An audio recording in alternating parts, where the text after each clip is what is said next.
Previously in X-Men, the agents of Genosha, a nation built on the backs of mutant slaves, have gotten bolder and bolder, disregarding American sovereignty in their violent efforts to recapture escaped mutants hiding within the United States. While battling the Morlock Mask and his mangled minions, Banshee, Forge, and Jean Grey have connected with the amnesiac Colossus and found refuge within X-Factor's base of operations, known simply as SHIP. Is this new team finally coming together? I am Jason Lapidus. And I'm Chris Sanigan. And we are a Group of Seven Comics. Welcome to episode 209 of our ongoing read-through of the X-Men comics that became classic as we read Uncanny X-Men 264 by Chris Claremont, Mike Collins, and Joseph Rubinstein. Cover date of late July 1990. Chris, how are you? I'm good. And just by your intro alone, this is bananas. Wow, what do you mean? These stories at the moment are just... We've got Genosha. We've got the search for the X-Men. We've got Mask. We've got there's another thread. Yeah, there's another thread I didn't even get into. So other than like the quest to find, which I'm just calling Forge's quest to find the X-Men, there's also the child Aurora who is escaping Cairo, Illinois, to escape has it already been revealed that it's Shadow King? In this issue, we may get some hints on that, I think. So it hasn't been revealed, but I having trouble, I guess, pretending that I don't know it's Shadow King or Emil Farouk or whatever his name is. So she's got her sort of little adventure going on. Additionally, there's another story going on with the most boring thread of characters, if you were just to put them on a piece of paper, which is Val Cooper. You know, at this time in X-Men continuity, no one really wants a B, C, D, E, F plot with Val Cooper making some deal with some former Soviet spies. So that thread is also happening too. And it's going to be interesting to see how it weaves together. But I always have to remind myself it's not happening with craftsman weaving of all the yarns. It's just kind of throwing stuff at the wall every month and see what sticks and see what happens to get drawn or added to the tale. So there is a lot going on. So to your point, it is pretty bonkers. It is. It is, and it's one of those things where I think that's a good way to frame it. Throwing everything at the wall and seeing what sticks or seeing what maybe can provide those enough of something to continue, because X Factor, we're going back to these, all the teams. We're getting versions of the teams because other characters are out of commission for whatever reason. It is totally strange. Again, that Wolverine having two books of his own at the time. Wolverine, Psylocke, and Jubilee are off doing something. And that is a flagship character and the new cool character and the new kid character. To think that they don't have an X-Men book right now, they're not doing X-Men adventures. I've mentioned before this, repeatedly, that Forge's story feels like it is a limited series. It is the book that should be titled New X-Men, and it is him and characters in these uniforms building a new team while the legacy characters are doing whatever the legacy characters are doing in the main Uncanny book. It feels like they kind of don't know where to put everybody. And now there is the Venn diagram of X-Men and X-Factor are overlapped. We've got not an X-Men front and center on the cover, but we have an X-Factor character front and center. And you can even argue secondary is Jean Grey. So wearing X-Men costume. So the lines are starting to blur. Things are getting shaken up very clearly. And it's an interesting moment in X-Men in the series, because it feels either the direction's wrong or it's directionless, or perhaps there is some grand vision where it's all happening and we just are kind of missing it. Right. We just can't see it yet. But right. That's the thing that's happening. It's coming. Sure. It's like being the general manager of the Toronto Maple Leafs. Oh, stop! Don't even. You had to bring Like, that up. It's gonna just hide right in here. You had to bring that up. I did. Let's say hello to everybody in the chat. Hey, hope everyone's doing well out there. I see, of course, matters to you and Michael and Maz, Ali. Hope everyone is doing well and that you're getting a bit of a spring reprieve like we are here as well. And there's a little bit of chat about what an interesting character Forge is. For sure, there is so much potential there, given that he was just originally intended as a foil for Storm's character development. He really has taken on a life of his own under Claremont's watch over the last couple of years, and becoming, I wouldn't necessarily say a fan favorite, but there's potential for him to move from a C or B character up into something more prominent. And I also see some talk about which version of Beast is best, whether it's sort of Ape Beast, which is there's like the furry Ape Beast, there's regular Beast, like human Beast, and there's Cat Beast. I guess there's the three, and everyone has their preference. Chris, do you have a preference for which Beast is your go-to? Yeah, I think Ape Beast, like this Beast, I think is the Beast that I first encountered from the '90s cartoon. And I did get to meet the voice actor at one of the comic shows recently. Wow! And just said thank you and said you're the voice of Beast in my head. So he was nice. George Busa. Is it Busa? Maybe, yeah. Anyway, very nice. Like character Canadian actor, right? Yeah. In all kinds of things, but yeah, he was at a show, and of course we were there. We were there early to set up, and he was there early set up, and I just said, hey, thanks, because that's the voice.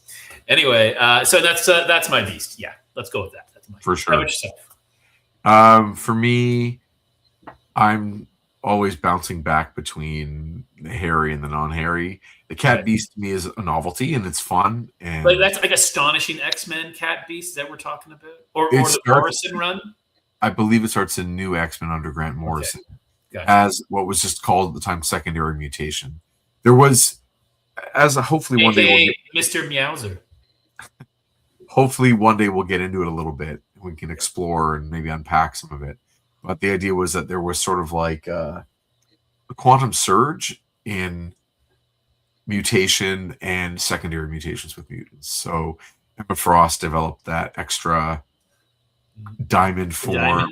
Right. Yeah. And Beast got more feline.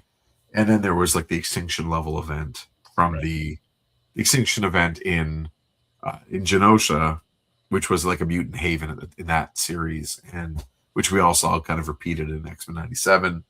And that's all within like the first few pages of the first issue.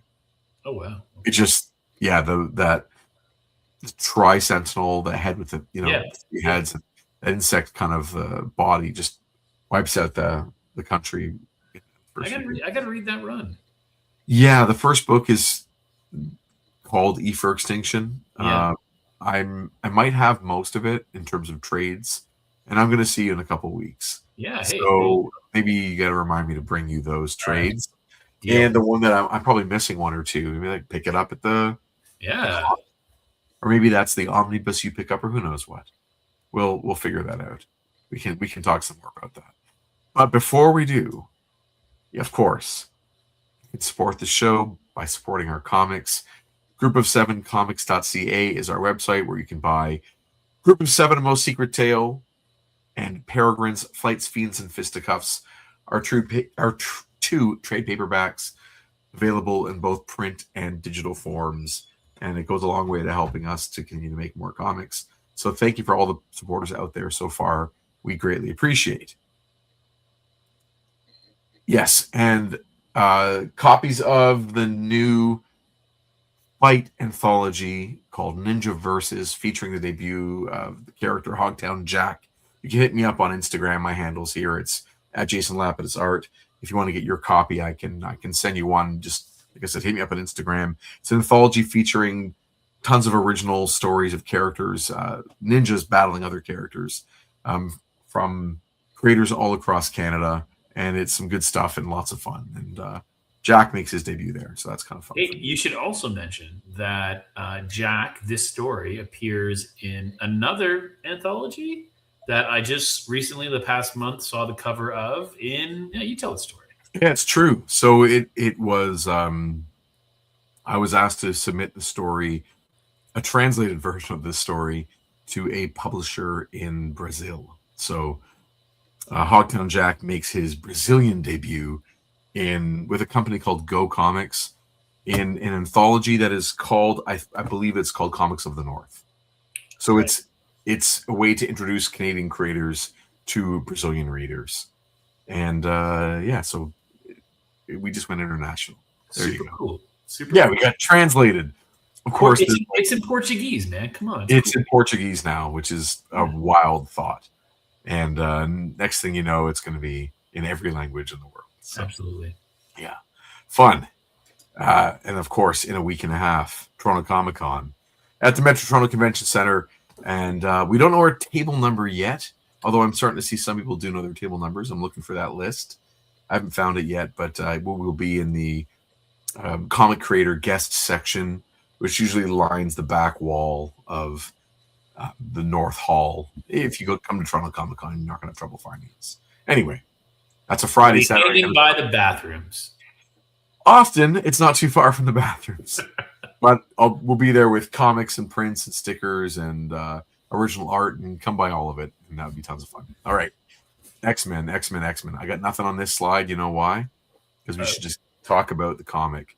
Okay. So I'm going to remove that and add this. There you go. Well, this cover, I was talking to you before, I mentioned Yeah. on a previous episode that Forge is sort of poised to be the character, the central character. He's carrying the book at the moment. We've had him narrate the book in first person, which is a unique thing that only been afforded to like Wolverine and maybe one other character at a time here or there. I think Rachel maybe had a minute where she was narrating part of a series, or but Forge having a storyline in more than one issue that he's narrating in first person.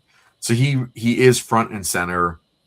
He's gotten a redesign. He's gotten an upgrade in terms of how much action he gets, but he has never had that visual great moment. That moment where he gets the upper hand and punches the Genoshan in the face front and center on an Art Adams or Jim Lee or Mark Silvestri, like top tier artist delivering a splash or cover. He's never had that moment. And I'm saying this was his moment, that Jim Lee just went with Beast instead of Forge. But this should have been his cover. Yes, agreed. And part of me wants to devote a day and read it. But of course, that is not an option. But I think like that is the Forge that we're all missing.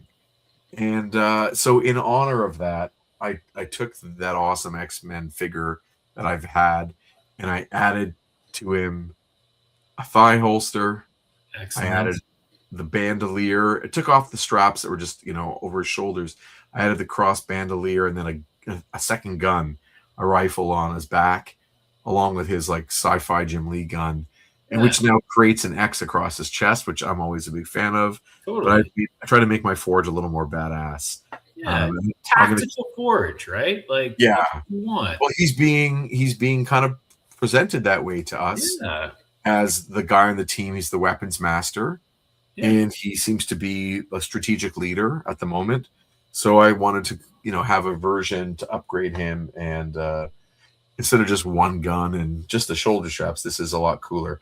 I have a pretty healthy collection of G.I. Joe classified, so I have weapons to share across lines of figures. Oh, speaking of which, yes. Hey, if you're not doing anything Thursday, one of our friend channels toying around. Yeah. Thursday nights, Toying Around does a live stream where he does like an unboxing. Yeah. Well, Kev's away this week, and I am hijacking his channel on Thursday night. Okay. With our friend Nigel Downer. Oh. And we are going to do an episode of our own show on his channel, just the two of us, called Joe's Before Bros. I was going to say, is it just G.I. Joe specific? So Kevin does not do G.I. Joe content on his channel. Right. And so we are going to do the first ever GI Joe live stream on his channel. I'm Amazing. just going to read you the premise of this show. Okay, Sure. you ready? Joes before bros. When two collectors have opposing opinions on GI Joe action figures, will they pick their Joes over being bros? So the idea is we're going to have a This list thing's of gonna topics. break the internet. We're going to have a list of topics we're going to fire through, and we're going to disagree on all of them. And we're going to each present our take on whatever that topic is. It's Right. very, very lighthearted and good natured. And just we both love the Yeah. property of GI Joe and the various action figure lines over the last 45 years, and so we're gonna Joes before bros. Shows It's like, yeah, before. we'd rather have our Joes our way than be buddies. So we're gonna, That sounds like fun. yeah, Thursday night 9 o'clock. Toying Mhm. around is the name of the channel. All right, I'm okay. Back to X-Men. You ready? I think so. I notice this Jean Grey drawing on the cover. Yes. That is the Jim Lee costume. That Okay. is like he's he's drawing here the thing that he's going to continue to draw once he actually gets to be the lead artist on the series. So in 11 issues is the famous Uncanny 275. Okay. Fold out cover, spoilers, and all the characters in the uniform. Up until this point, we've seen a few different versions, like a tweak here or there. Mm-hmm. In the interiors, jeans had like thigh-high boots. You know what I Octopus mean? arms. Yes, aside from the octopus arms, I mean that the costume has been in Yes. different Yeah. versions. But Or you look at this, sleeveless. She yeah, has that like sleeveless. Yeah. but this is it to a T. This is like the correct straps, the correct colors, everything. Like this is the X-Men costume moving forward.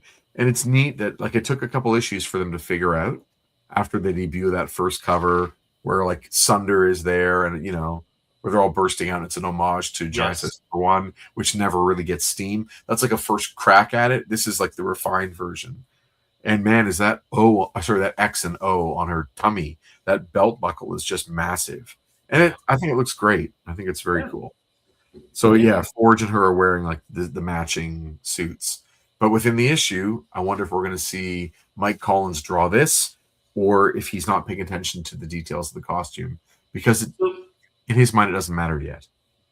and I was gonna say, so this is penciled by someone new. Mike Collins, you know our friend Dan Collins. I know. Sure. It's his brother. Very nice. He went to school with that guy. Yeah. No, but yeah, tell me, Mike Collins. All right, what's So his I don't have anything on Mike take Collins on other him? than he seemed to be around the X Mansion at the time. He did some issues of X Factor. My take on him is he's like a pretty conventional house style kind of guy. Yeah. Meat and potatoes, really good at drawing. Just not anything exceptional that's going to make us remember him beyond repetition of seeing his name. Okay. He's in that moment of time where you're getting a dose of Arthur Adams every year. Right. You're getting Mark Sylvester coming off of his run. We're about to go on Jim Lee. Like X-Men has just had these legendary artists over and over and over.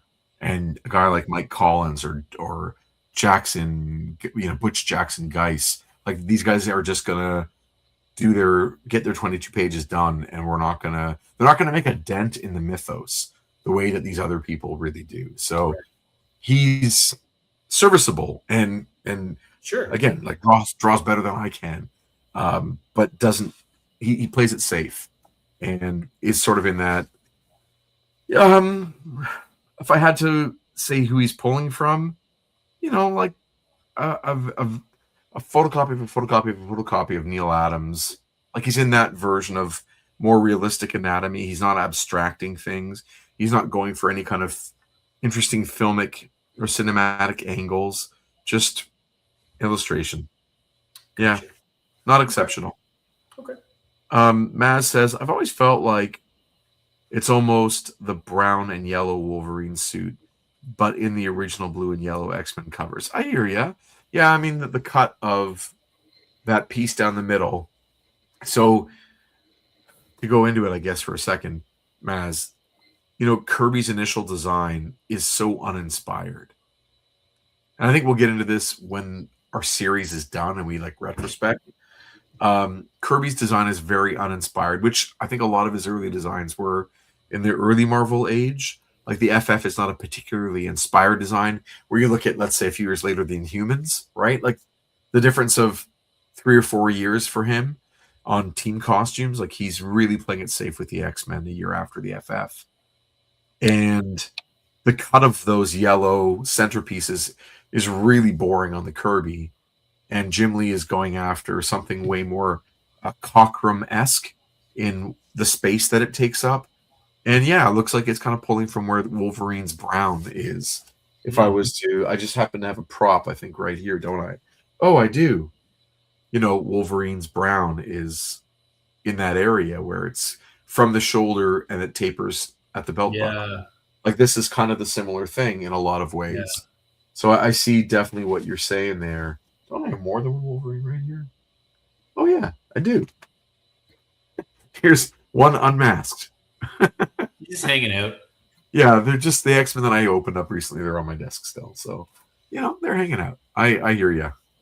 I love this version of the X-Men costumes too. But yeah, all right.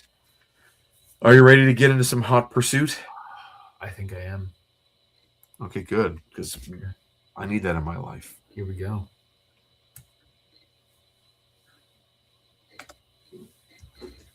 You want to talk about the Wrath of the Black Manta? I mean, I always want to talk about Wrath of the Black. Actually, it is one game that I do not have a memory playing. All right, Stanley presents. No, sorry, go ahead. I just I remember being around. I just never played it. Stanley presents Hot Pursuit. Alphabet City. I always love that name, by the way, Alphabet City. Yeah. You ever been there? It looks like it's a neighborhood in Manhattan's Lower East Side. It is, but I've always been a fan of their soup.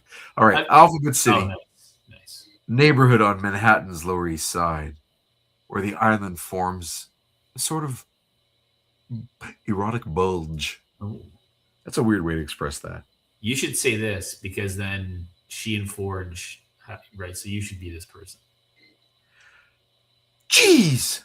Nicely done. Guy in my this is Forge talking, isn't it?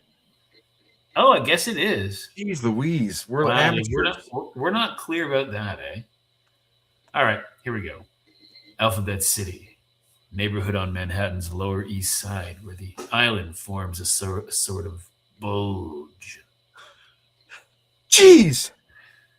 Guy in my platoon said the avenues A, B, C, and D stood for assault, battery, concussion, and death.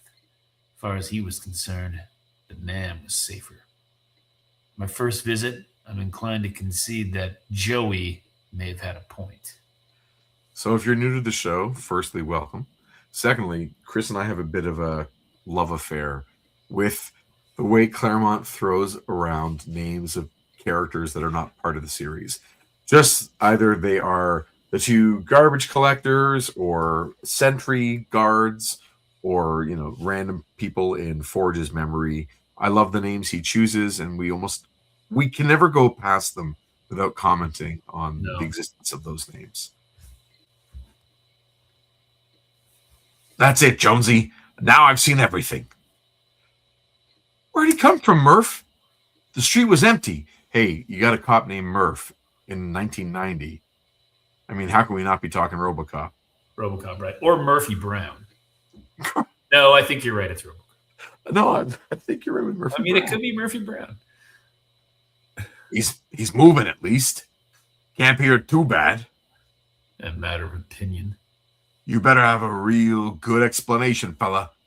I'm getting too old for this kind of scare. Not to mention the grief we're going to have to go through to get the unit fixed. Hey. Easy, mister. Don't understand. They're them. Nice. You go rile up somebody's private army, pal. Recognize the uniforms, Jonesy? Looks military. Murph, they're packing. They're after me. Tell me something I don't know. Like how to get out of this mess? Oh, that's her. Sorry, that's like how to get out of this mess. Stand aside, officers. We want no trouble. Only the mutie. Mutie? Murph, look out! Officer, no, don't. No chance for him. Still a small hope for me and his partner. Gun! Take him down. Take them all. Car offers some cover. Murphy! It won't last. Stop fighting me. Blast it. Nothing as yet. I'm trying to save your life. Krakow. Oh. So you can see what I mean about the art. Yeah. About the artwork. It's good. Yeah. It's just not exceptional. Right. It reads clear. It's, it's all safe, not, over the ambitious. It does what it's supposed to do, which is, you are working on a production schedule and the business requires people to deliver, right? And that's what it is. But yes, so far, nothing is standing out to stand out from, the how many comics are released on a weekly basis, right? I didn't mention, of course, that Clem Robbins is doing lettering this issue. Okay. Not Orzakowski. Oh, there you go. And Nel Yomtov is the colorist. And I'm so struck by that name, Yomtov, which is in English translates to a holy day, or that's the Hebrew way to say that something's a holiday. It's a Yom Tov, which is there you go. I take meaning good, like Mazel Tov, Yeah. Oh, of course, right. Yeah, and Yom meaning a day, like Yom Kippur. There you go. All right. Yeah. Enough of that. I take the brunt of the impact. Body isn't pleased, makes no bones about complaining either. They're coming. Burning car gives them only one approach. What gives? They're not even trying to hide. I'm a police officer. Don't they realize I'm armed? Perfect shots. Too bad I'm wearing body armor. So her shooting this guy right in the body. Yeah. Yes, that does happen there, but that is like the least interesting way to show it. Right. Pow, pow, pow. Pow, pow. Like there's no drama to that at all. No. No problem. I've got a bigger gun. Run. The fire will set off his ammo. Not to mention the fact that his buddies won't be too terribly thrilled by his death. Everything goes up at once. Pretty spectacular. Especially if you've got a front row seat. I'm also looking at just like the way that he kind of handles rain and smoke and city. The buildings are, again, not that interesting in a couple of these panels in the background. A lot of other guys create like a really soupy atmosphere. It's choices, right? Right. Choices.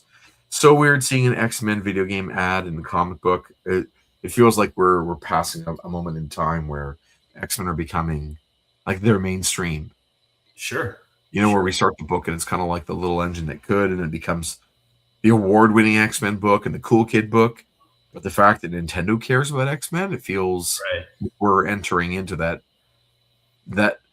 first sort of thing where the X-Men are now part of multimedia.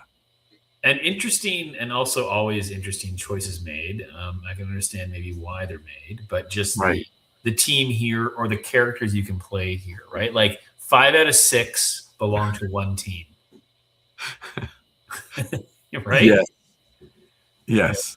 Yeah. 5 out of 6 have spent a lot of time together as a team. And Iceman. The guy from the TV show. That's right. Yeah.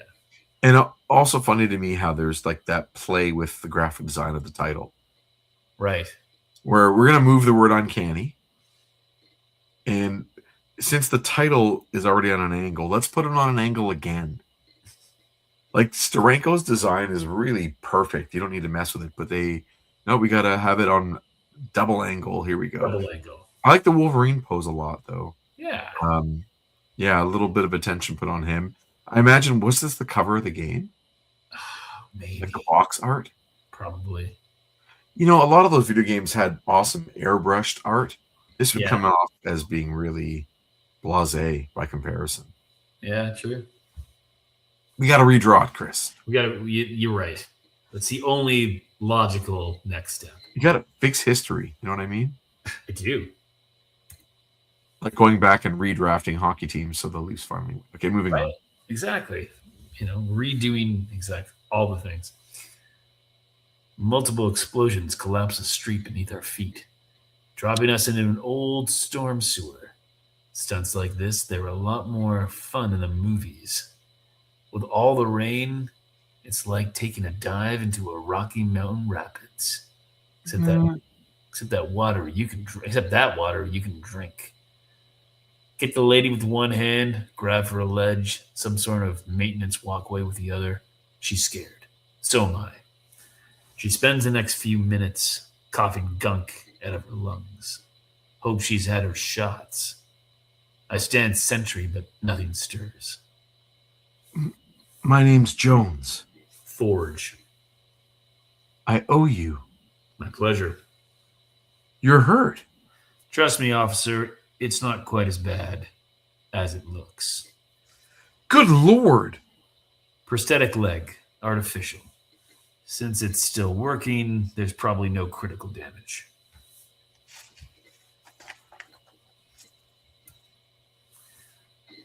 Automatic internal maintenance systems will handle the repairs. Bionics, right? Heard of a cop has an arm like that. Misty Night. I worked on the designs. Sorry about your partner. Me too. And yet, there's this part of me that knows, glad that he, it wasn't. I know. And who were those guys? Magistrates, the federal police of the country of Genosha. You a wanted man? It depends. There, it's a crime to be a mutant, so by their lights, I'm a criminal. But this is the United States. Officer, they don't much care. They're after some friends of mine. I just happen to get in the way. Same as your partner. By the way, if you're going to keep waving that thing, I suggest you reload. A bluff will only take you so far. I was hoping you hadn't noticed. They'll be after us soon. Clothes are a mess, and we could use some combat armor of our own. Here, A lot of clothes for that itty bitty bag. magic. Get changed. So there's a character in Alpha Flight named Shaman, Mm-hmm. and he has a magic bag on his hip as well, Sure does. which is boundless in terms of how much space it can, how much it can hold within it, and what Shaman can pull out of it is also like whatever he needs, he's able to pull out. So this Right. pouch kind of reminds me a little bit of that. But yeah, okay. You have got to be kidding. You people actually appear in public dressed like this? It'll keep you warm, keep you dry, keep you alive. What's the point? Anyone I know sees me, I'll die of embarrassment. Weird, though, how anything can look so rude but feel so good. Mutant threads, of course. That better be a joke. Lost my radio in the water. Best find a phone, call 911. That's just what the magistrates will expect. Make that move, we're nailed for certain. Got a better idea? I mean, look at the water level. It's rising. So we can't stay here for sure. Sorry. So we sure can't stay here. Sometimes I jump ahead of myself. Like I'm getting a sentence in my head and it just I finish it for them. So you get to see here Jonesy's costume. Yeah. It's close to what Jim Lee's drawing, but he's not drawing thigh-high boots. No. He's drawing a series of straps at the boot cuff below the knee, and then another strap or two sort of mid-thigh. Mhm. And then there's that open neck, like whether the neck is yellow or not. Let's see. Do I happen to have a Jean Grey? I think What did I just hit? My dog? No, he's not here. That was another chair. All right, I happen to have the Jean Grey handy, of Okay. course. You ready? Yeah. Shabam. So again, the neck is not blue. It's like yellow collar right up to a Right. choker almost. But yeah, that's the compare. That's what Jim Lee's going for. That's what he put on the cover, essentially. Essentially. And yeah, but Oh. it's funny that it goes that way. Mm-hmm. So Collins is doing his own thing, and I think if you looked at pages from last issue, it was similar what they were drawing there as well. They weren't really following Jim Lee's changing designs. But yeah, it is just like Mary Poppins, right? I guess that's the Yeah, inspiration. that's right. Great scene. She pulls a full lamp out of that bag. Yes, she does. She certainly does. Julie Andrews is she's pretty special. Agreed. Okay. Washington, D.C. Are you Val? I'm Val. Right. Doc Cooper. Hi there. Remember me? Deb Levin.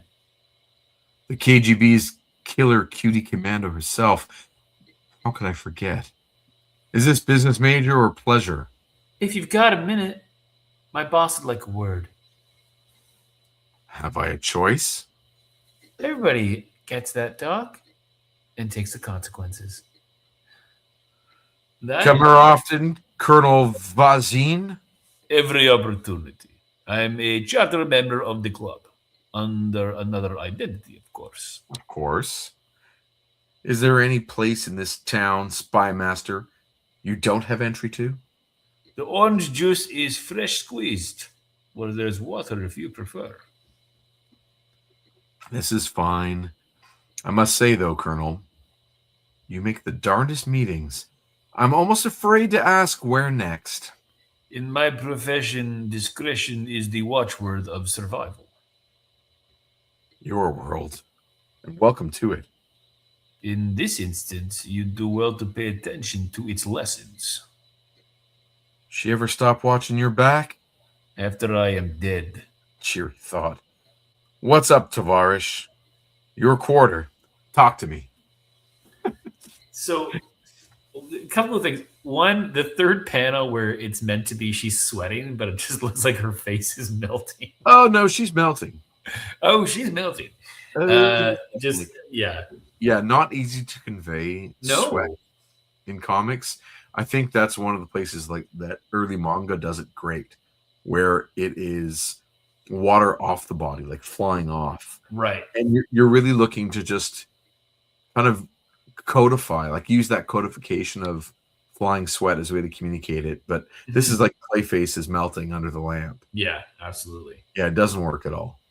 And then the other thing, we've met this guy before, Colonel Vazine. And the one sunglass look, one non-frame in the frame of glasses. I don't know what he's going for here, but It's because he has an eye patch. he does have an eye patch? Yes, it's a way to have glasses that have an eye patch built in. And I'm sure there's a character in like a James Bond or Sure. a not, a movie, a spy movie of, the 70s and 80s that has a guy like that. I just don't remember what it is. And, I'm doing this right now, so I'm not going to look it up. But yeah, it means that eye is not functional. Gotcha. Okay. Yeah. Or I just thought it was a cool look. it's not a fashion choice. It's not like he sees the yin and the yang of the Right. universe. He's a complicated man. No, it's like one of my favorite ideas for a movie. Geez. It's a British one where the guy can see the truth. Oh, it's called it's called I know exactly what you're talking about. I know exactly what you're talking The about. best, the trailer is golden. Yeah, it's not Condor, but it's something like Sure. on And then they made a music video. Matterhorn? No. Yeah, Mindhorn. Mindhorn. And they made a music video of what the actor in the show Mindhorn would have made in the 80s as if he was like a David Hasselhoff. That's right. So yeah, those are probably the better parts in the movie itself, but I love the idea of Mindhorn. So Yes, he has like a mind horn thing going on, he does. Yeah, where that one Russian right eye can see the truth. that's right. So Michael says it has a Get Smart feel. I wonder if there was like a Mm-hmm. Cold War villain on Get Smart that had that approach to glasses. It's just beyond my mental reach at the moment. But yeah, Right. it is something. Mindhorn. When last we met, I identified three main mutant factions. Three main mutant factions: the Mutant Liberation Front, Apocalypse, and Mister Sinister. I remember. Can't say much for their choice of names, like I said last issue. In a world that boasts a national leader named Doctor Doom, who are we to judge?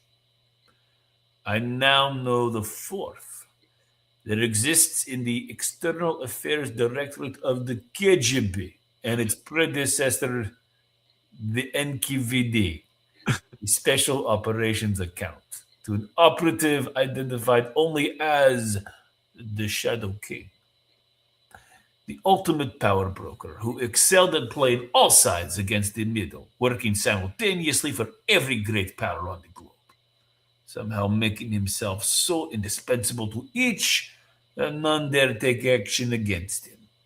Nice piece of work. He is evil. Alexei, isn't that a bit much? I do not use the term lightly, Val. If I had even a prayer of establishing a positive identification, I would order his immediate execution. Best of luck. What's this to do with me? I've traced his current operations to this country at the cost of two of my best agents. As the President's National Security Advisor for Superhuman Affairs, Yuval are the American government's primarily responsible for mutant and superpower activities. In the coming era, with the splintering of the established world order and the possible dismantling of strategic nuclear stockpiles, there'll be greater interest in their biological counterparts. Who needs a nuke when there is a Havoc or a Thor? Want a handle on them? The person you go to is you. Consider yourself warned. Okay, this is nuts. It is nuts.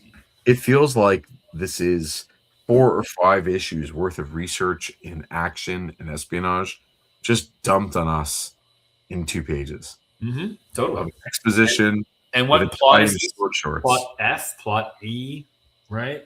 Yeah. Yeah. So now there is a new threat rising that okay, so this new guy, Shadow King, who I know who it is. Sure. He's already in the series, it's the Emil Farouk character we talked about. We met him way back in a John Byrne issue, which talked about the early days of Charles Xavier having a mental battle while in Cairo, Egypt, and he happened to be the handler that had young Aurora on a figurative short leash as a pickpocket in the back streets of Cairo. Right. So we met him way back then. He, of course, has played out on every animated iteration of the show. Yes. Whether it be 97 or X-Men Evolution, or I believe even Wolverine and the X-Men. This character, this idea of this bodiless shadow telepath who kind of goes from host to host and manipulates things behind the scenes, always has a thing for Aurora, either wanting to get control of her or whatever it is. So this is a weird way to kind of bring him back and now say he is a player in world politics at the level of the most powerful that they ever come across. Right. Okay. If that guy is if Shadow King is as powerful and as well connected as Vazin is suggesting, he really should not care less about what's happening with Aurora. No, exactly. Manhattan. Here we go. I don't know who these characters are, but I think we just... That X Factor ship, Tommy, it's so tall. Said on the news that lots of times when it's raining down here, the sky's perfectly clear for them up top. Suppose it falls. Never happened. You think the city let him stay if there was the slightest danger? Something that big? How do you make it go away? Shadow I hate. Middle of the day, still feels like living in a cave. It isn't fair. Nobody asked us if we wanted it here. Don't we have any. What? Don't we have any say anymore? Say. Do we have any say anymore on our lives? Wow. Yeah, it might be that you don't connect with Clem Robbins' lettering style. Yeah, I don't think I do. You need some more Zukowski up in there. I don't think I do, Pally. Right. Hey. Hey. We're just ordinary folks, hon. What do those high and mighty muties know about people like us or care? So deep. Yeah. Drawing choice. Mm. When you are creating shadow on metal. Yes. Okay. Collins has done a good job of making me believe that we are in, like, you know, a shuttle bay or a lookout point somewhere, you know, shuttle bay in the Death Star, you know, this metallic, futuristic, high-tech space. But this cross-hatching with a brush shadow from Jean Grey absolutely breaks it. Like, that's a gritty, textured way to do shadow that conveys a rougher surface. And yeah, it's not a good. They should have done a screen tone. Hey, but so Ship there has a big X on it. Ooh, big ship. So did Ship show up and already have an X on it, and X Factor just used it, or is it? You know what I'm saying? Like, well, to answer your question, I'll ask a rhetorical question. Okay. Does Apocalypse wear a big A? Yes. There you go. Okay. Doesn't really answer my question. But... Sorry. Do you want to be Beast or do you want to be? I think you like being Beast, don't you? I think no. You're Beast. I know, but I'm also Jean Grey. I think. Well, you can be both. It's all right. All right. I'll sit and listen to you. So tell me, Red, what's a nice girl like you doing in a nut house like this? Sometimes if I know, Hank. Everything okay, Jean? Just worried about Warren. Archangel's tougher than most give him credit for. Considering all he's endured, he'd have to be. He's going through a rough patch, but he'll be fine. What's this, though? Still wearing the X-Men uniform Banshee gave you? Figure on taking him up on his invitation and switching teams. Whatever we call ourselves, Beast, we're still the children of Charles Xavier, X-Men, X-Factor, New Mutants, even Excalibur, those idiots. And in ways that matter, we're all one. No argument. But why, when you say that, do I hear a discordant note? The heart of Professor X's dream, part of why he founded his school for gifted youngsters in Salem Center, upstate New York, 40 miles from Manhattan, Westchester. And then the X-Men was to build a bridge between mutants and the rest of humanity across the abyss he saw growing between them. Fear and hatred. But look at us now, living our own private, I think it's still her maybe, even though the door balloons are going from two different places. Do you know what I mean? Like the first one is coming from somewhere on the left side of that panel, and the bottom two are coming from somewhere on the right side of the panel. They would be a mile apart. I know. Okay. But look at us now, living in our own private world, totally divorced from the greater one around us. Is it any wonder people find it hard to accept us? We're not the only ones facing that conundrum, Jean. Of course, it would have been Jean talking then. Of course. The Avengers have their mansions, the Fantastic Four their own skyscraper. Perhaps for better or worse. The isolation comes with the territory. The price we pay for being who and what we are. I would like to quote an old American poet here, but Chris Claremont is not the one who wrote this character that way. That would be the TV writers. So the Oh, version of Beast we want to use with his cadence we know yeah. from the show Yes. does not exist in comic book. Oh, that's the best You know beast. what I mean?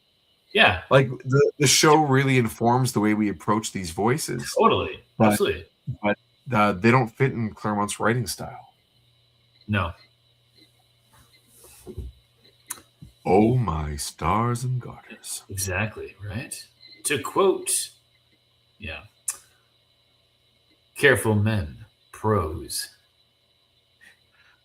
That was a cop, Job or Joby, Jobay. How do you want me to pronounce your name? Oh, Jobay. Okay, it's like we dropped one of our own. Perrin was one of our own, kid. Not going back without the gene joke that killed him. Well, here I am. Take your best shot. I got the mutie, Sam. You watch out for his girl. I'm nobody's girl, magistrate. I'm a New York City police officer. Put down that weapon, you are under arrest. Was it the uniform that tipped the balance in the magistrate's mind, or the quaver in Jonesy's voice? Whichever, he didn't take her seriously. Last mistake he ever made. Holy smokes. Again, like Yeah. the way of showing this is kind of like the least interesting versions of these drawings. You got Forge coming out of the water in Yep. a massive reveal, and it's the action itself is badass, but the portrayal of it is not. Mm-hmm. Mm-hmm. You know, Yeah, totally. it's such an opportunity to have him come at you and to get it from the back. I don't know. Yeah. Yeah, all right, Mike Collins. If you weren't my friend's brother, My brother. his brother, His brother's of brother. course he's not, but I'm pretending he is. Yeah. I finished with my guy right afterwards. Heard the gunfire. Was afraid of what I'd find. No need. No, Not dead is the phrase you're looking for. he hit me square. I'm not even scratched. Told you. Your guys? Decked. Mine? Done. I mean, that is well. You know, I never. I know. I'm sorry it came to that, Officer Jones. Sorry still that before tonight's out, you'll probably have to do it again. And again and again. Jonesy.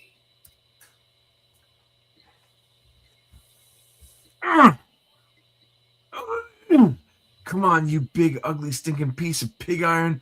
I'm giving you all I got, so quit making it like a hard case and move. Coast is clear, Forge. But considering the racket this manhole made busting loose, I won't guarantee for how long. On my way. You can't leave us here. You're safe enough, provided someone comes back before you're found by the rats or the giant alligators. Unless you'd rather join your friend here. You wouldn't dare. Try me. Hey, I'm easy either way, man. Your call. I wouldn't often do this to you, but you got to go back. You actually missed a line. Did I? So, or the turtles.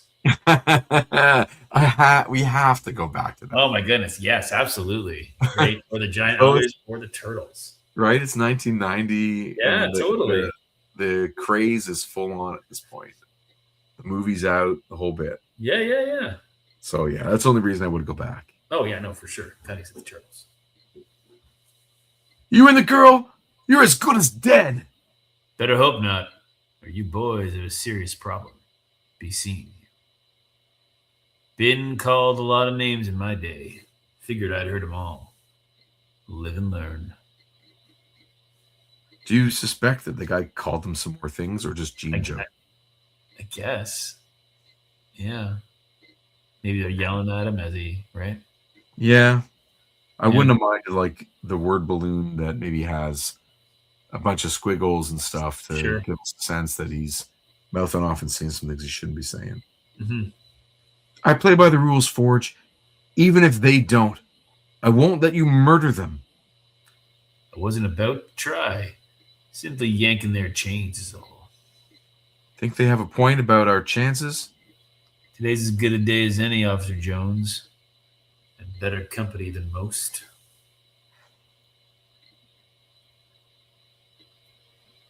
Perimeter is secure, wipeout. Any word from the unit after Forge? Only intermittent contact, sir, since they went underground. Don't like it, Pipeline. No. No. So they've got characters on the ground who are now Yeah. talking through a radio to the rooftop, I guess. Yeah. All right, that's fine. He's one man, wipe. As in wipeout. That's right. It's a negligible Wipe. threat. He's a mutant. Whose power is to invent things. I don't know. Yeah. It's wipeout, I guess. Yeah, I guess so. I'm impressed. How about this ship? Can you handle the job? $1 billion question. It's more alive than not. So my power should affect it. But its sheer size probably means any disruption will be temporary. Just open a window. I'll do the rest. So we got characters on the rooftop. We got characters down below. Yeah. It's a bit of a strange look, okay, because in that first panel, we can see that this guy, the mustache, sunglasses, earpiece, middle-aged guy, is under an umbrella at the car. Mm-hmm. So I guess Pipeline.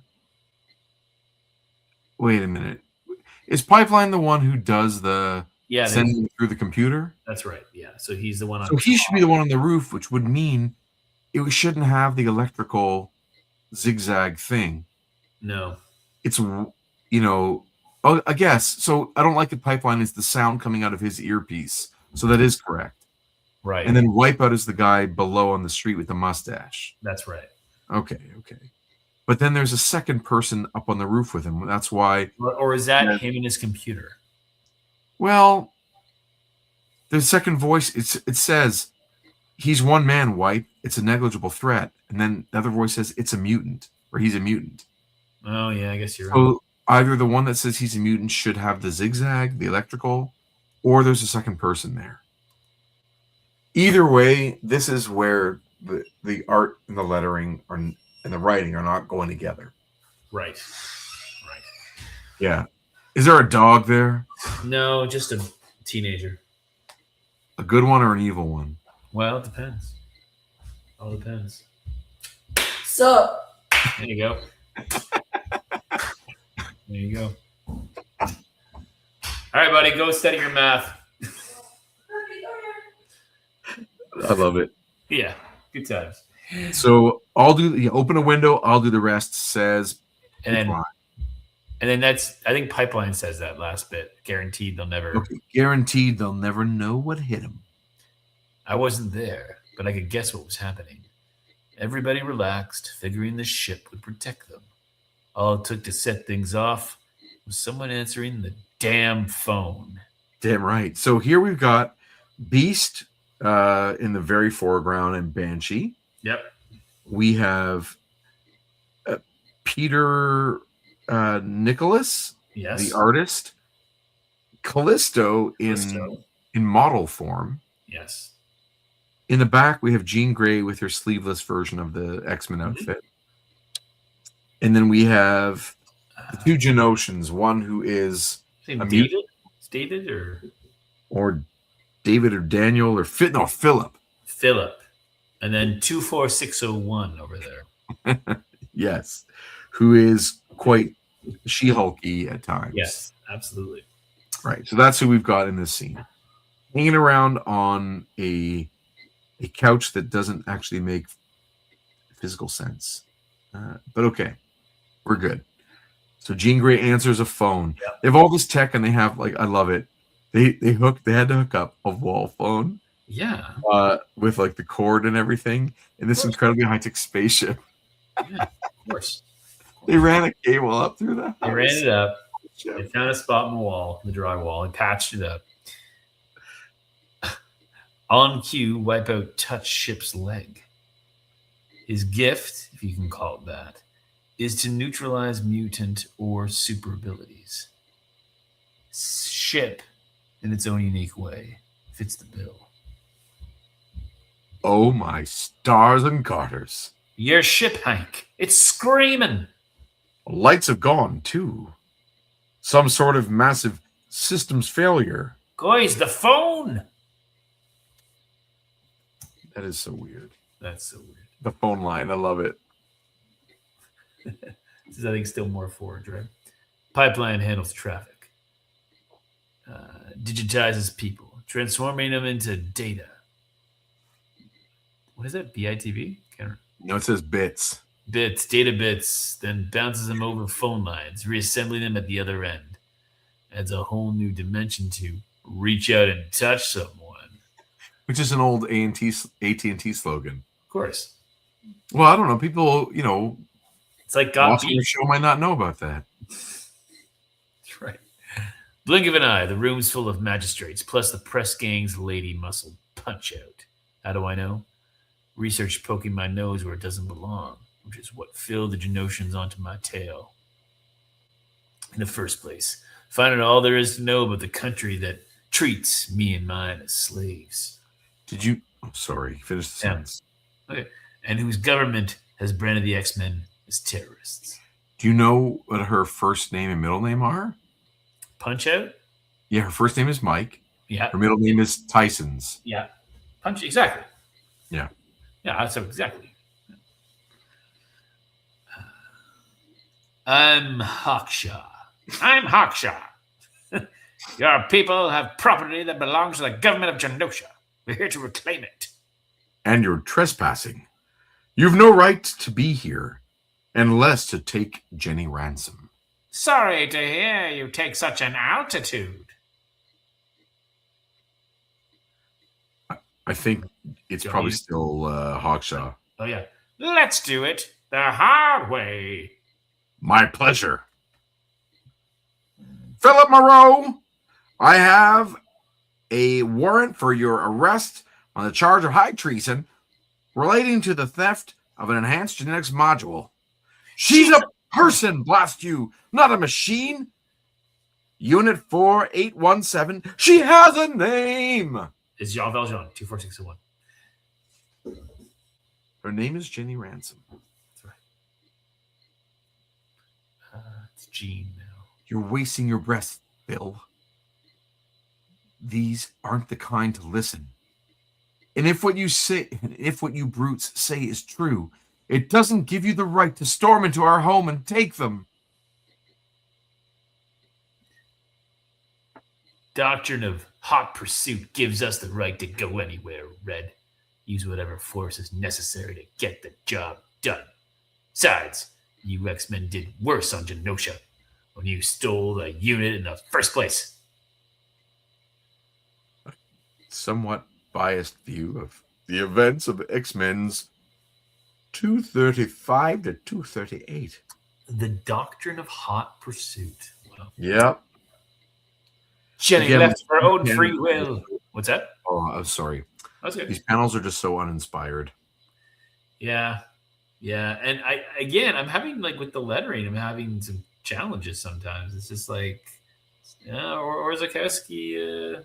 Yeah, he was a master at getting smaller. Yeah. Getting smaller text in there. And I bet you Claremont is having to overwrite even more than usual to create more clarity as for what the drama is.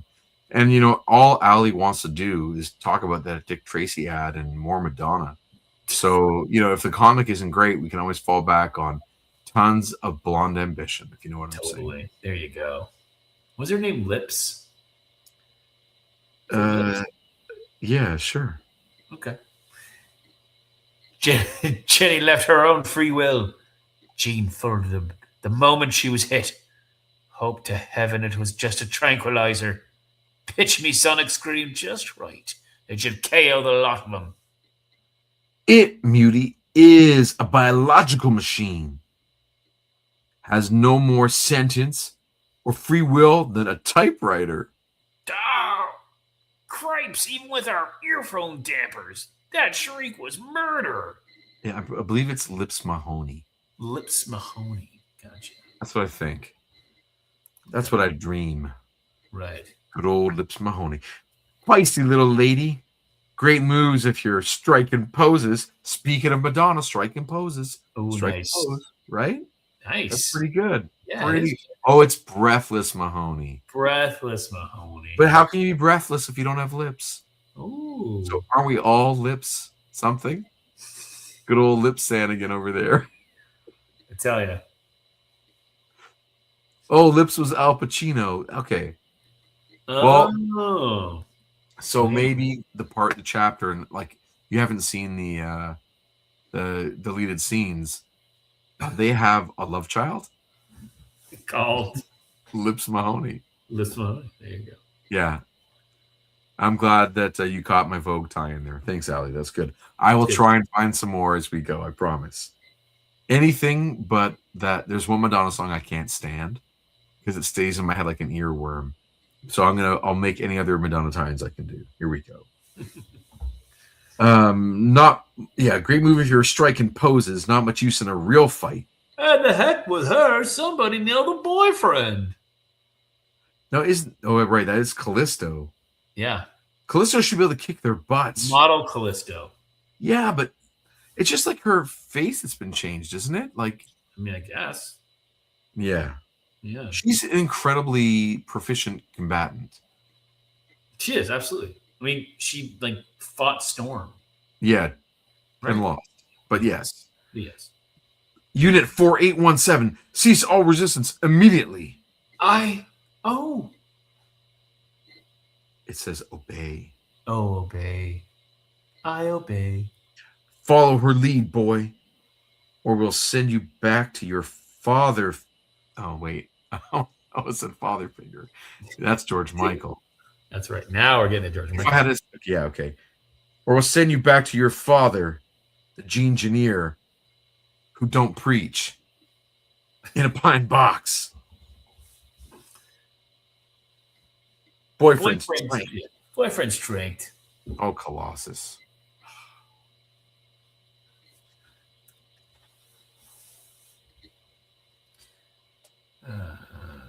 What's the rumbling?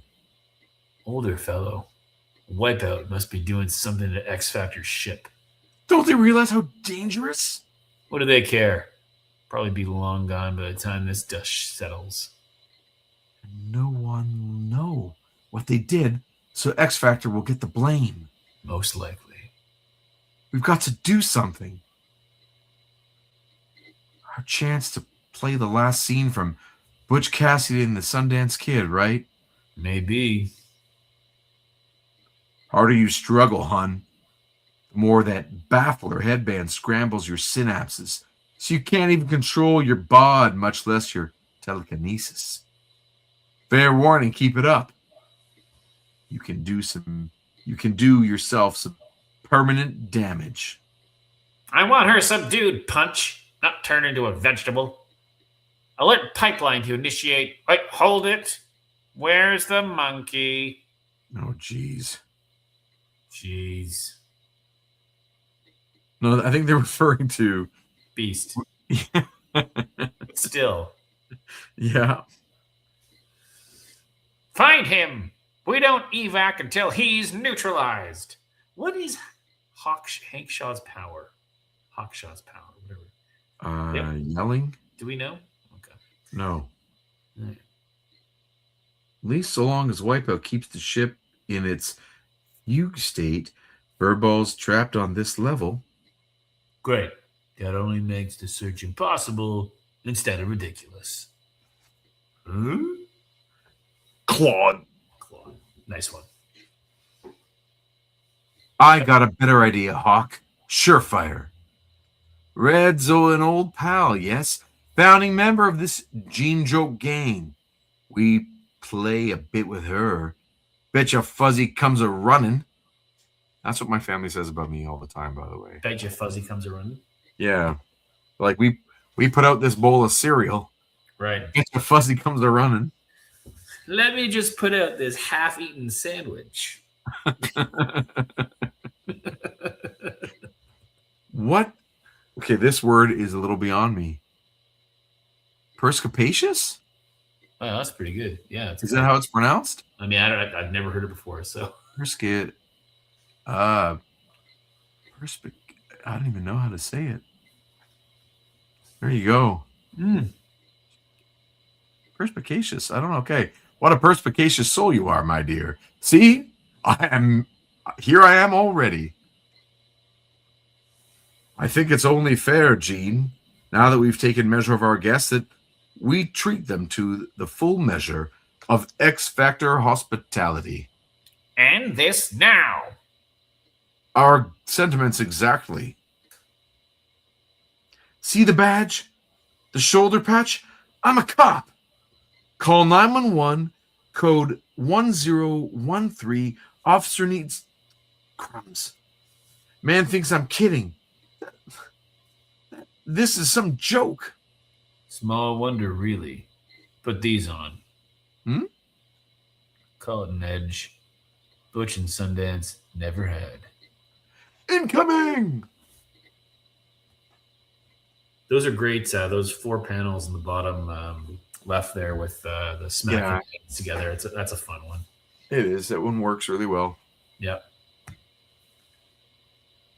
A grenade? Stunner, derived from Dazzler's stroboscopic flash bulb effect. Even closing your eyes won't shield you from the effects. We've got 30 seconds, maybe a minute before they recover their sight. Plenty of time. Let go of the ship, clown. And don't waste your time wiping my superpowers, because I don't have any. However, I do have a badge and a Smith & Wesson. Back it up, capiche? You have the right to remain silent. Now, who's saying this? Is that ship saying that? I do not know. How dare you? I guess. Ship, you're yourself again. And methinks none terribly pleased with what's transpired. As ever, Beast, your gift for understatement. I have restrained the invaders, X Factor. How shall I dispose of them? My heart says give them an eye for an eye. Do to them as they would have to us. But it's best, I think, we turn them over to the authorities. Public's nervous enough already about the concept of costumed, superpowered vigilantes. Let's not add fuel to that fire. Top of the list, Inspector, the cold-blooded murder of a New York police officer. Are you believe what Jonesy's wearing? You have powers, yet you serve a regime that enslaves those like you. I serve my country, lady, and proudly. You're the villains here, not us. You want to be the chief? Sure. Say, read them their rights. first thing. Looks like a good bust, Jones. I'm proud of you. Inspector? Jones heard the cat causing the laughter. Given half a chance, some men can't resist being boys. But she wasn't really listening. Her eyes were on the limo with the federal plates. I had no illusions about the conversation. Set of all inspectors back at the set of the inspectors back as the limo drove off told me all I needed to know. Cut 'em loose, Jones. The whole stinking bunch. What? Sir, you can't. I got my orders. You got yours. Where's They that guy told- walking to like that, by the way? Yeah, I don't know. I was so hunched. Yeah. They're to be turned over to the feds, and for reasons of national security, to be repatriated home. They're cop killers, sir. Doesn't that count for anything? In this case, officer, not enough. Before we flip, Yeah. the bottom of ships, as it was called before, leg. Yes. So it's like the base of that curve. It's just like a thruster or an exhaust or something on the bottom of a ship. It's a big, circle sort of shape. Where it's touching the ground, like there's nothing there. Not even a sense that it has weight or mass or that it has any impact on the space around it. Like, Right. I don't know. It's just so not good. Yeah, Maz says diplomatic community. That's exactly what it is, Maz. That's right. Diplomatic community. Oh, and Hawkshot is tracking and mutant sensing. Okay. Yeah. Okay. Like, look at how big it is compared to the now obviously gone World Trade Center on the next page. And you think that there's no point of contact between the bottom of that thing and the concrete that's there? Yeah. Like, not even a buildup of detritus or cracks in the pavement or, I don't know. I mean, that thing is huge. Make it exist. Yeah. Yeah. That thing's almost too big. Yes. Well, it's probably inconsistent from drawing to drawing. Right, probably am. Later, I guess. I don't know who says that. So much for the system.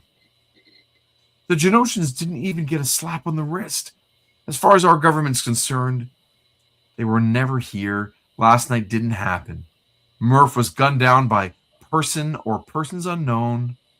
I breathe a word of the truth. I'm on instant, permanent suspension. Like, look at that word, the word balloon. The words run out. They actually go on a Banshee's head. I know. Yep. Rules are changing, sports fans. Somebody's cut a deal to allow Genosha free reign to operate on U.S. soil without fear of retribution. Not necessarily, Forge. I've passed the story on to Trish Tilby and Neil Conan at NPR. NPR? Who knows, maybe the glare of publicity will accomplish what the establishment's unwilling to. And force the press gang to lie low, at least for a while. It's Jenny and me they want. If we go, they'll leave you alone. And as well, it's hard to lead a human rights campaign from hiding. It's hard, my friend, to do anything. Gail and I appreciate the help, ex-folks, but we're leaving too. I'm an artist. The city's where I live and work. I can't do either here. Your ship's magnificent, but to me, in this existence, it's a prison. So Callisto is a real fierce character. Yeah. And never takes a backseat or is silenced by anybody. Yeah. It feels like this just isn't her. No, agreed. Under the circumstances, Gene, if you're agreeable, I'm thinking that for the time being, Forge and I should link up with you lot. With X Factor's resources and help, a better chance of finding the X-Men. Actually, I was about to make that very invitation. The irony is, you've already taken a big step towards that goal. Only Colossus doesn't remember a thing about his true identity. His life as armored mainstay of the X-Men, Peter Rasputin has become Peter Nicholas, artist. Is that so awful a thing? Our own needs notwithstanding, Sean, he has a family. Doesn't he deserve to know the truth? Don't they? Which truth? Colossus died, Gene, in Dallas, along with the rest of the X-Men. Whole world watch it happen on live TV. But they didn't die. To say different is the cruelest lie.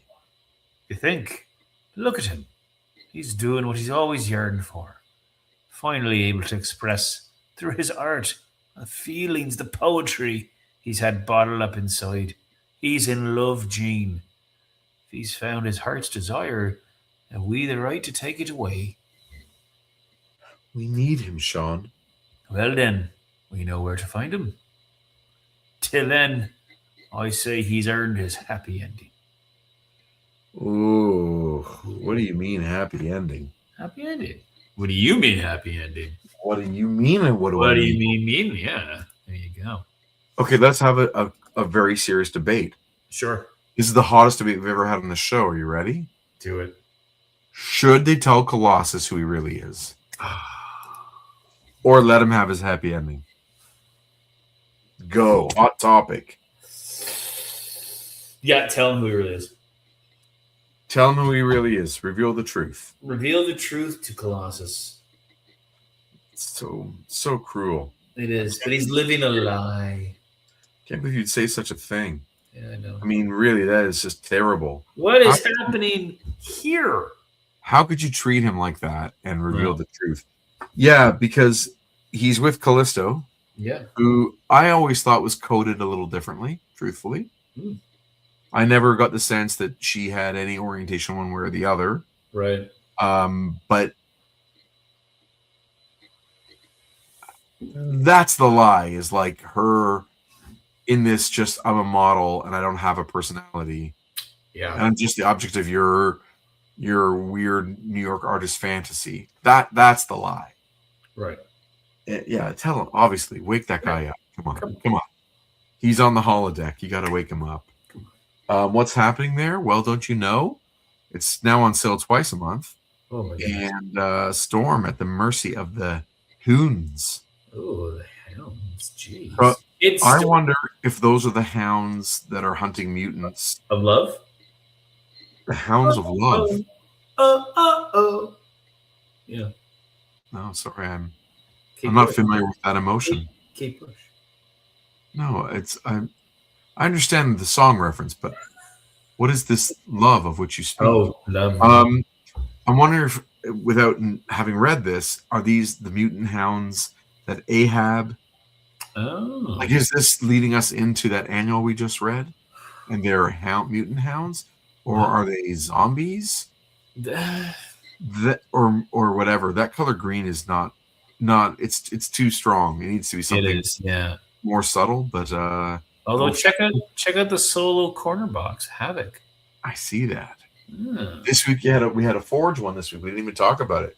Yeah, but it's cool to. I guess it's a Jim Lee drawing of Forge.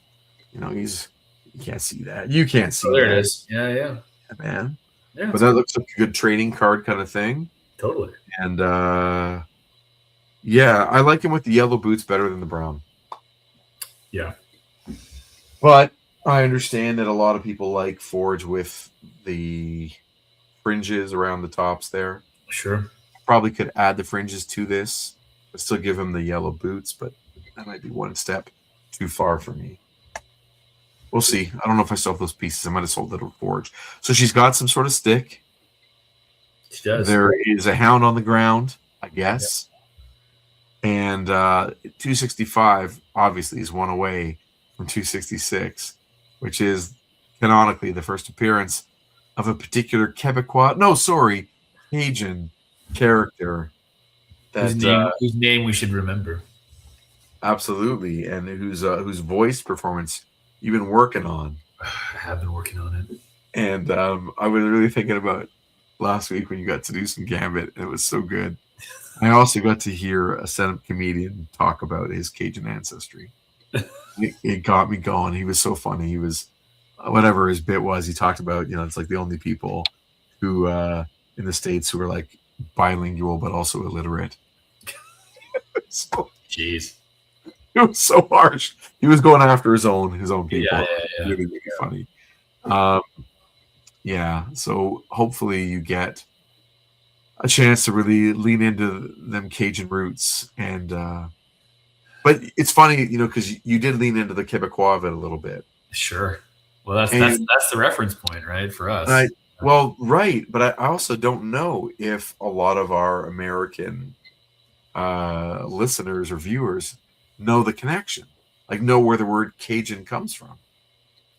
It's not a Louisiana word. I mean, before Louisiana, you know where the word Cajun comes from, right? Tell us. Oh, it's a faster slang way of saying Acadian. Acadian, yeah. It's the Right? expulsion of the Acadians, right? Well, yeah. So the Acadians were an Atlantic francophone community Yep. that were expelled and went down the eastern Yep. seaboard of the United States and around to Louisiana. That's right. And following the events of the conclusion of the 7 Years' War, which is known in America as the French and Indian War. It's got a different name. so, all that being said, the Cajuns Yeah. stem from the Acadians, which are kind of Canadian in a loose, but the French Canadian ancestry is shared. So They were. That's right. Who it's refused to not to claim loyalty to the British Crown following the victory of the British, and so they were given a choice to either swear fealty or be put on ships to other destinations, and that's what happened. But like 10,000, it's a big deal. It is. It's a really big deal, and it's like a bitter story too. It's not a happy Absolutely. one. You may know the poem Evangeline, right? There you go, which is by an American poet. The Evangeline that we know, like the popular culture one that is actually in Grand Pre, Nova Scotia, Eastern Canada, is actually in reference to like not the historical person or the idea of it, but it's actually Longfellow or Wordsworth. It's something like that. It's an American poet. It is like the story of Evangeline. I was going to just mention the song by the band. Also, Acadian, that song by the Driftwood kind of gives you a more first-person perspective on that experience. It tells us the tale of getting expelled. So Ali says, so Gambit is Canadian? Descendant of Canadians? Making more sense on why I always loved that guy and why Wolvie always wanted to fight him. Ooh. Yeah, one was a Maple Leafs fan, one was a Habs fan. That tracks. That's right. That tracks. Yeah. So I wouldn't go so far as to say Gambit is Canadian, but the idea that he would have common ancestry with French Canadians, sure, that tracks. You know, they could come from the same family in France or even settle on the new continent. It's just a hop, skip, and a jump from the sugar bush to the bayou. I'll tell you that. All right. And when you track that accent, there is some really neat, neat connections. For sure. Hey, since we're talking about this, and this is not going to go bad, don't worry, I'll keep it in the straight and narrow. When it comes to performances of Cajun accents in popular culture, Gambit's is a standout for a lot of us who enter into the nerddom. Yes. Are there any other standout Cajun characters or performances that you've always that just come to your mind that are? There's a lot. Well, I mean, and they're not. Some of them are stronger than others, but like the Water Boy, Adam Sandler, Bobby Boucher, right? Bobby Boucher. That's so great. Right, because that's that like Louisiana kind of Delta Bayou kind of. And everybody knows Sandler is renowned for his regional accuracy. Right. Bobby Boucher. That's right. Who else? Oh, geez. I don't know. So, I have an absolute favorite. Sure. By far, and it's heartbreaking. When was the last time you watched The Green Mile? Not for a while. Matt says the man. Oh, no, Wilford Brimley he's got a great one in that one. I'm probably the same age call. or slightly younger than Wilford Brimley was in that movie, which is a crazy thought.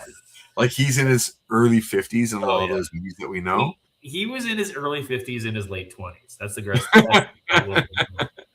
So there's a character, one of the prisoners on death row in The Green Mile. Yeah.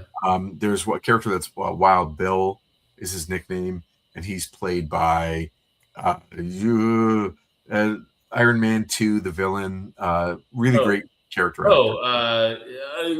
Justin. No, he's not is he a Justin? Justin Hammer is the character. Hammer is the character thing. No. Shit! I just had it. Right. It'll come back to us. Yes, it'll come back. So he plays one character. Obviously, Michael Clark Duncan plays the inmate in the main guy in the movie. And there is a character actor who is Cajun, who has like a mouse that is his pet, and he wants to train him for the circus. And it's like he's a little bit simple, and he's under the delusion that that watching this mouse push this piece of cork is going to just make him like fulfill his life in some way. Like that's all he's hanging on to is just watching this mouse do tricks. And it is just heartbreaking, but his performance is so rich, and the way he speaks is just like it's just dripping with swamp water. Like it's so is his name Dell? Is that the character? Mike Jeter? The performance is so good. He's an actor that does a lot of clowning stuff too. He's a very physical comedian, quite petite, and he probably did some hilarious bits with Elmo at some point. I think I know who you're talking about. He's like one of the Mr. Noodles. You know what I mean? Yeah. I think I know. That's a thing. Is that a thing? Am I making that out of nowhere? I'm too old for Elmo, so I saw a little bit of it with my kids. But it's his performance is that accent is like the one the tent pole for me, like that I would go listen to. Right. Sam Rockwell, thank you. Plays Sam Rockwell. Justin Hammer and Wild Bill in that movie, and his performance. Oh, Mr. Jingles is the mouse. You're gonna make me cry. That movie is so good. It's so good. Great cast, top to bottom. Yeah, absolutely. Great movie. But that one stands out. And then there's a really kind of more, a bit more cartoonish John Candy Cajun accent in JFK. Oh, his performance, yes. I remember a real sweaty performance. Yeah. Oh, yeah. Yeah. So those are. He's a lawyer, isn't he? He's a lawyer, I think. He's a lawyer. He's a lawyer. Woo! Oh, so hot. Yeah. So there's some pretty funny ones to go to. If you were going to go after some of those things, but we'll see how it goes with the. I'm excited. Yeah, I think it's right here. Is it? Oh yeah. There you go. I got my copy. I'm gonna go read it right now. I gotta read this and see what happens. Gotta learn about them hounds. That's right. We'll do that one next week, which should be a blast. It's issue 265. Cool. What else? Oh, I got some. Look at those X-Men doing X things. Can I show you? Yes. I drew that. Oh, these are the next. Yeah, right on. I drew that. Oh yeah. Speaking of Gambit, Swamp Rat. Nice. That one. And right on. That one. Nice. And then last but not least, give it a big. Very cool. Yeah, but those are the next five. Set. Yeah, we'll see when those come out. But it's all fun, all in good fun. And that brings us to the end of another episode. And I'd like to say, of course, a big thank you to my good buddy, writer of Group of Seven, A Most Secret Tale, and Peregrine's Flights, Fiends, and Fisticuffs, Chris Hagen. Thank you, Chris. Thanks, Jason. Always a pleasure. It's my pleasure, my friend. My pleasure. Truly is my pleasure. Well. You can follow us and find out more about our comics and upcoming appearances at group7comics.ca. Follow us at Group of Seven Comics on social media. Of course, please click like and subscribe. Like to the video, subscribe to the channel, and share with us your take on Uncanny X-Men 264 or any X-Men comics for that matter in the comment section below this. What else? Oh, yeah. Go dig out your old back issues. Go dig out your trade paperbacks, your essentials, your omnibuses, your DVD-ROMs, your bootlegs. Hop on an app and read along with us next week on Previously in X-Men. Thank you, Bubs. I really miss Wolverine in this series. Stay Xy. Everyone, thank you for hanging with us. Have a good one. We'll see you next week. Au revoir, mon cher.